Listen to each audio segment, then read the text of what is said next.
Oke, Assalamualaikum warahmatullahi wabarakatuh. Sebelumnya perkenalkan, nama aku Nashwa Zafirah, NRP 502525171, akan mendemokan hasil dari praktikum struktur data yang modul 3. Nah, di sini untuk nomor 1, soal ini tuh meminta kita untuk mencari jalur dari sebuah graf menggunakan DFS. Jadi yang pertama di sini tuh ini untuk struct grafnya. Di sini menggunakan vektor untuk adjacency list-nya. Terus ini adalah fungsi init, terus ini fungsi add edge-nya, dan ini adalah fungsi DFS-nya. Lanjut sampai akhir ini. Kemudian untuk di main-nya, di sini akan input n dan m. N itu adalah jumlah node-nya, kemudian m itu adalah jumlah dari edge-nya dari x, y. Jadi di sini dengan perulangan i kurang dari m, di mana nanti akan perulangan sejumlah m untuk x, y. Setelah itu di sini menggunakan vektor untuk DFS result. Kemudian di sini input.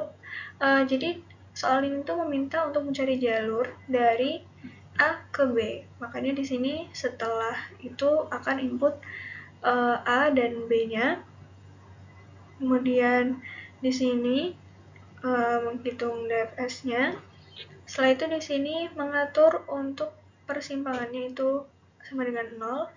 Nah, di sini ketika menghitung DFS-nya itu, maka nanti jika ditemukan persimpangan, maka persimpangannya akan bertambah. Sehingga di sini apabila jalurnya itu menemukan B, maka dia akan mengeluarkan output dia, dan juga jumlah persimpangannya itu ada berapa. Kemudian jika dari A mencari jalur ke B itu ternyata tidak ditemukan sampai ke B, maka akan mengeluarkan output tidak.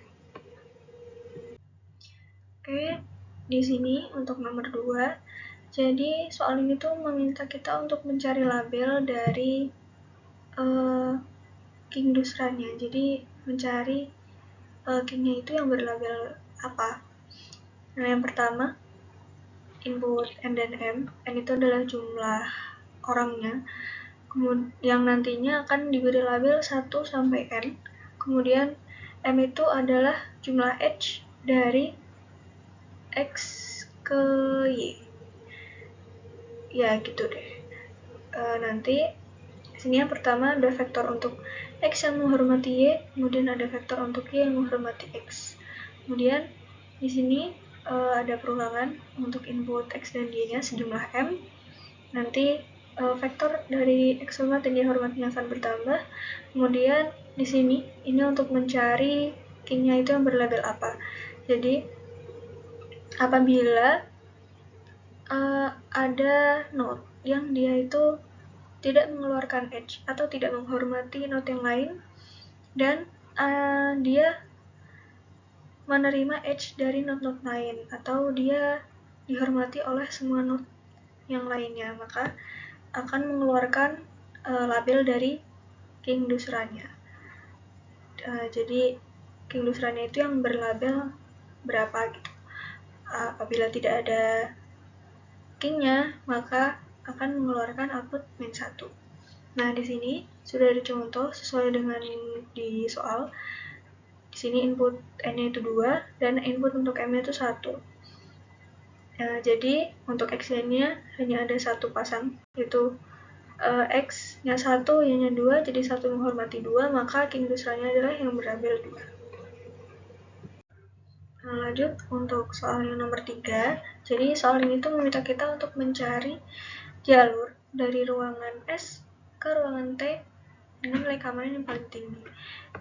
Jadi yang pertama input n, yaitu jumlah ruangannya, m itu jumlah lorong, kemudian input nama ruangan awalnya dan nama ruangan tujuannya.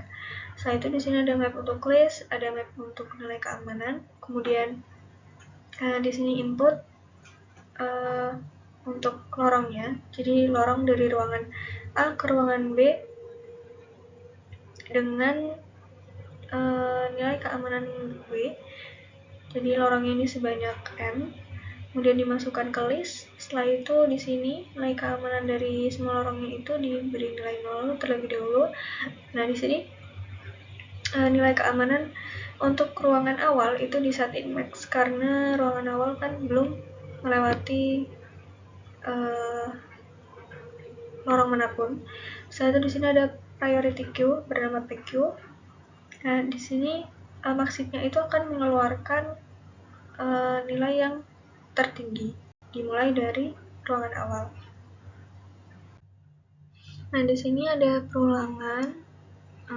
Jadi nilai keamanannya itu akan selalu mengambil nilai keamanan yang tertinggi. Kemudian di sini apabila nilai keamanannya itu lebih kecil dari nilai keamanan sebelumnya atau yang sudah ada, maka akan di continue atau di skip. Setelah itu di sini untuk nilai lebih aman itu adalah sama dengan lorong tersempit atau lorong dengan bobot yang paling kecil. Untuk sebelumnya, W itu yang di sebelumnya tadi, di slide sebelumnya, W itu sebenarnya adalah bobot. Jadi nilai keamanannya itu adalah perbandingan dari W-nya atau bobotnya. Nah, di sini apabila lebih aman itu lebih besar dari nilai keamanan sebelumnya atau yang sudah ada, maka nilai keamanannya itu akan diupdate dengan lebih aman dan dimasukkan ke priority queue-nya. Nah, setelah itu outputnya akan mengeluarkan nilai keamanan yang paling tinggi. Sini untuk nomor 4, sebenarnya mohon maaf mas, nomornya tiba-tiba mati. Jadi ini tuh meminta kita untuk mencari nama aliansi, kemudian total wealth-nya dan juga jumlah anggota aliansi. Nah, di sini yang pertama ada struct node, kemudian ada vektor untuk nanti nama kota dan juga wealth-nya. Kemudian ada map untuk nama kota yang beraliansi. Setelah itu di sini ada fungsi find untuk mencari nama aliansinya. Setelah itu ada fungsi unite.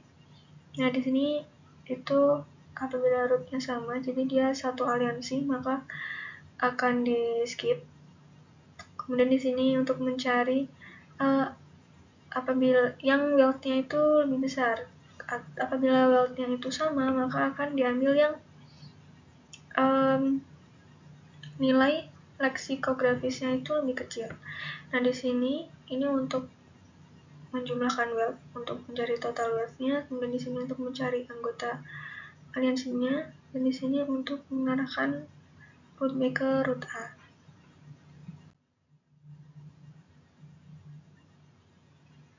Nah, di sini untuk inputnya, yang pertama itu ada N dan Q. Jadi di sini akan melakukan perulangan untuk memberi input nama kota dan juga wealth sebanyak N. Setelah itu di sini itu perulangan sebanyak Q untuk input dua nama kota yang beraliansi dengan menggunakan fungsi unite. Setelah itu di sini ada priority queue bernama PQ.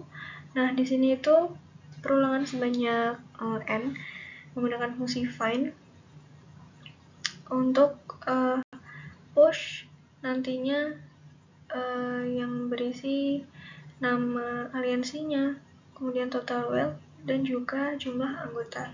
Nah, kemudian di sini itu untuk outputnya. Nah, kemudian di sini ada contoh input output sesuai dengan soal.